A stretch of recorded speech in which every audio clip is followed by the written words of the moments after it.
Hello, everyone, and welcome to the Ignorant Intellectual on Media.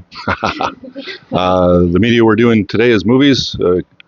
It'll be episode number 24 in our top 100 film reviews of all time, A Father and Daughter. And today's movie is the Coen brothers' film, No Country for Old Men. So No Country for Old Men ended up being the 24th. So it's 75th or 76th in the top 100. This is an extremely good film, in my opinion. If I were to rank all the Coen films, if you've watched film, you're going to come across the Coen films and you're going to love them. Most of them, anyways. Every once in a while, they make a bit of a dud, but even the duds some of the duds that other people say they're duds, I actually liked as well. So probably Fargo or The Big Lebowski is probably their best film, and then their second best film, and then maybe Oh Brother, Where Art Thou? Oh Brother, Where Art Thou? And then maybe this one's their fourth best. Basically, this film is about a sheriff who is an old sheriff, all right, and he's losing the ability to understand American society because he's gotten old. So that's where you get the tagline, No Country for Old Men, right? So, and basically it's about a good old boy with a rifle who's out hunting, and he ends up coming across the results of a bad drug deal, and he sees all these dead dogs and dead people, and then he follows the last man standing. Whenever you see a shootout, there's always one guy left, right? He's the last guy standing because he's the one that did the last shot, you know what I mean? There's always one guy that, unless you're pointing at something and he's pointing at you and you both shoot each other, there's always one guy that, out of doesn't matter how many people, there's always the last man standing. So he follows the last man standing, who was shot, and so this is in Texas, I'm guessing, because it's a lot of desert, and he's walking through kind of like the desert.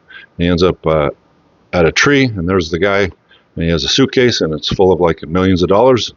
And so he takes the suitcase, and the whole film is him being chased by a hitman slash mafia enforcer dude who wants that money back. And then it's like a cat and mouse type of game between the two of them. And I can't remember the name of the actor who Josh Brolin is the guy that finds the money. But I can't remember the name of he's like a Spanish actor or Mexican or Spanish actor. And everybody who watched this film, that character that he played, it blew everybody away, right? Like he walks around, what's his name? Javier Bardem. So he plays the guy that's chasing after the money, and he walks around with basically an oxygen tank, and it has a nozzle at the end of this oxygen tank on a tube, and he uses it to kill people by saying stand still, and then he puts it to their forehead, and then he presses the button and it goes, and the air is so fast and hard that it blows a hole through your head, right? In fact, the sheriff was a bit confused on one of the guys that he killed because he thought the bullet went in through the forehead and then rattled around inside the guy's brain, but they couldn't find a bullet because, it was just an air shot, right? So anyway, so he's extremely good at what he does, at tracking and finding people. And so Josh Brolin is all over the place. He goes down to Mexico. He goes all over the place. But he's not afraid of them. He's like, yeah, let's go. Let's it's like two alpha males going at each other, right?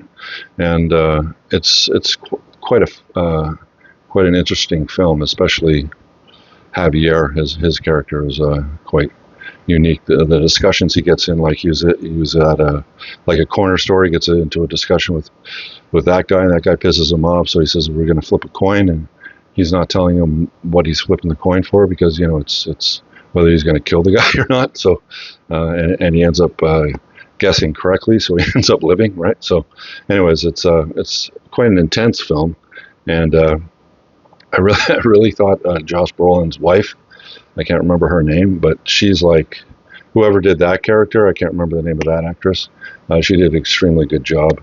She was barely. I know, but her acting, she seems like the atypical Southern wife, right? Anyways, it's like great film. I found it a great film. Maybe the Coen's fourth best film. What did you think of it?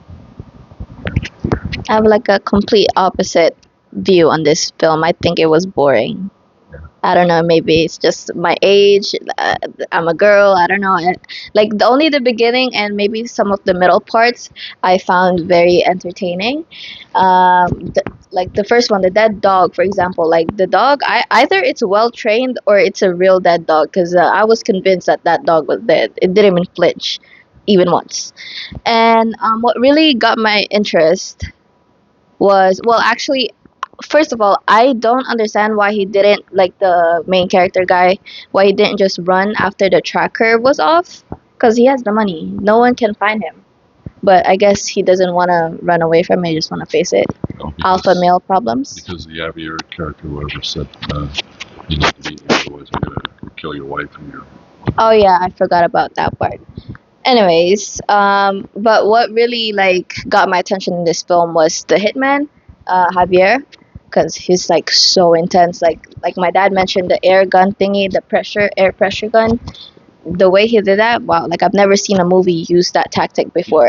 And also, like my dad mentioned, he was stealing everything. Now I'm gonna say this: the gas station clerk, where they made a coin toss, and he told him that when hold on, when the gas station clerk was like, what am I gonna gain from this, he was like, everything that you already bit. Like, well, he didn't really go into it, he just said everything. It's basically his life, but he didn't tell him that.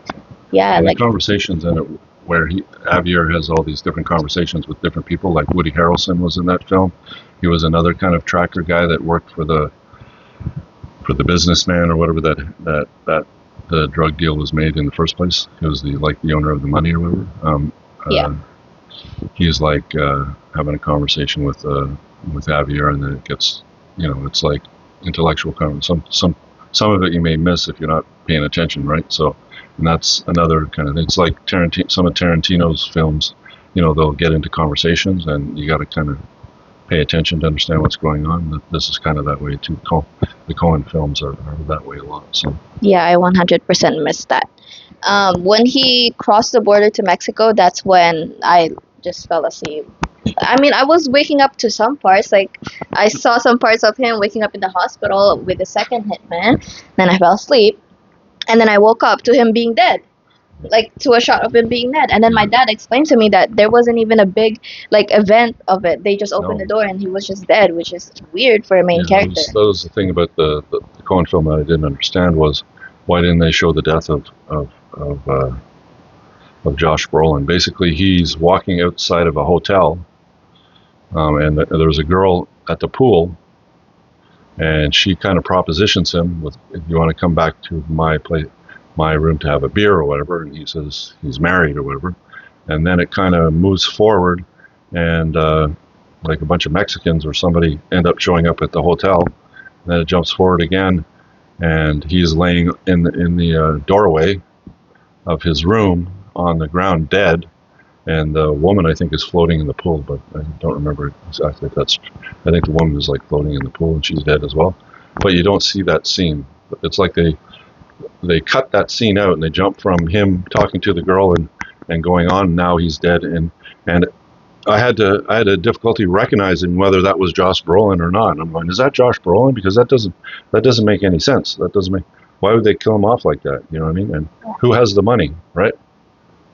Did the Mexican guys take the money? I guess I don't know, but no, but he left the money at the border, though. Remember? Yeah, he threw it over, but he went and got it again. Oh, see, I was asleep. So he went and got it again. So. But yeah, that's all my thoughts. Yeah, so that was a bit of a confusing part, why they didn't show the shootout with the drug dealer guys or whoever they were, and Josh Brolin. So you just see him dead on the when the sheriff shows up, and you see him, he's dead on the ground or whatever, right? So, but otherwise the film was really good. But it's the Javier character that made that film. So. All right, so let's scratch, see what's underneath. Let's see what's underneath. I'm guessing it's either the money bag or the thing that he shoots people with. It's just him. It's the hitman. It's the hair. Because that's another thing people mentioned a lot is his hair. His hair is pretty unique, the way he had his hair. It's atrocious.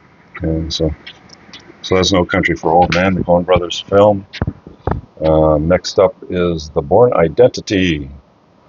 We'll see how. What's that about? That's about a spy who is brainwashed and he forgets who he is. He has like amnesia, and then he has to go out and find out what's going on in his life, whatever. Right? So it's all action. So all right. So if you like the video, leave a thumbs up. Think about subscribing, and we will talk to you in our next video. And you have a great day. Bye for now. Bye.